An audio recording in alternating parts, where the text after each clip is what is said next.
people get you mad. Sorry about all the noise in the background. I'm going to show you today how to remove warning labels from ATVs.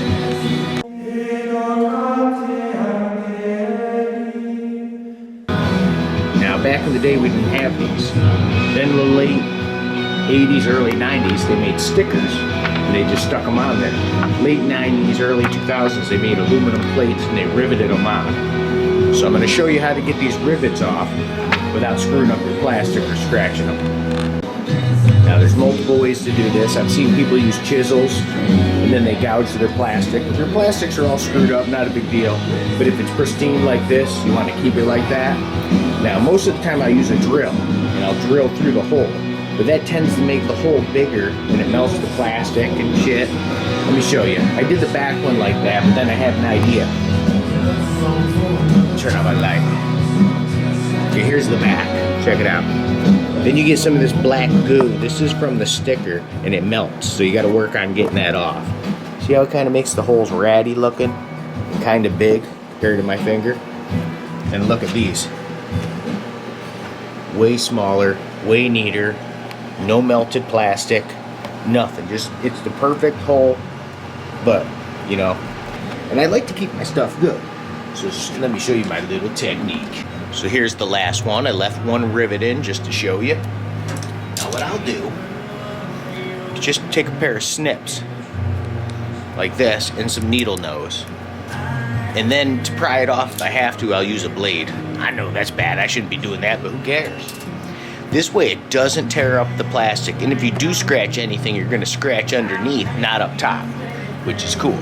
So first I'll just take them like this and just try to get the tip off.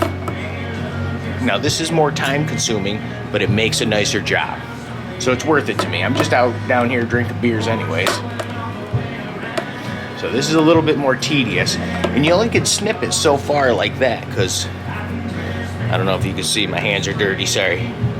See how the cutting surface is kind of raised up so it doesn't go right to the bottom, which can be a pain. So you only can go so far. So then I'll just turn it this way and chop it right in the middle.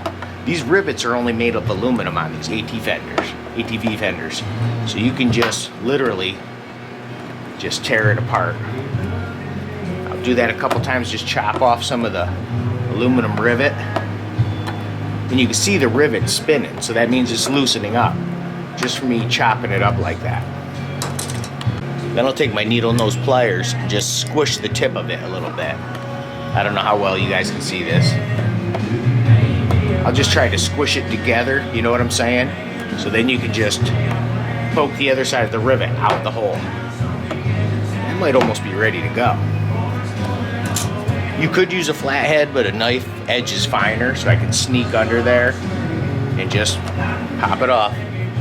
Just like that. Then you take the other side off. Oh, it already fell off. Shazam. So there's still one left in there. Just didn't fall out. There we go. So now you got the aluminum plate still. Now this is held on with sticky shit. You could heat it up with a hairdryer real quick and that might make it easier. Sometimes you can just sneak your fingernail under there. If you can't, then I'll use a blade again. Man, what a great tool. Just do it without gouging, you know what I'm saying? Just try to get the corner just like that. Shit, I just had it. There we go. Just enough to get your fingers under there. Peel that bitch off. Now you see that black stuff? That's what melts from the drill. And it's hard to get off. There's still a little. And the best thing to use on this, some WD-40, baby. Spray a little bit on a rag, paper towel, whatever you got handy. Just give her a scrub. A lot of times you'll find a lot of mud and dirt behind there too. This is a newer quad. Like I said, I literally just broke this in. So this thing isn't really dirty yet. And I've thoroughly went through it and cleaned it as well. And after you get the black stuff out, wipe off your excess. And then I'll take another rag.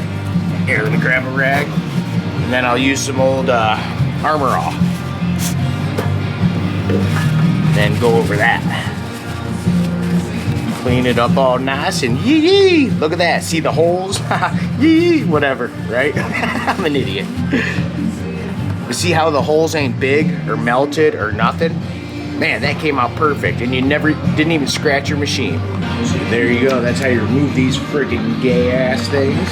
Make quite the dope. Oh yeah. It is time consuming, but man, your stuff comes out perfect.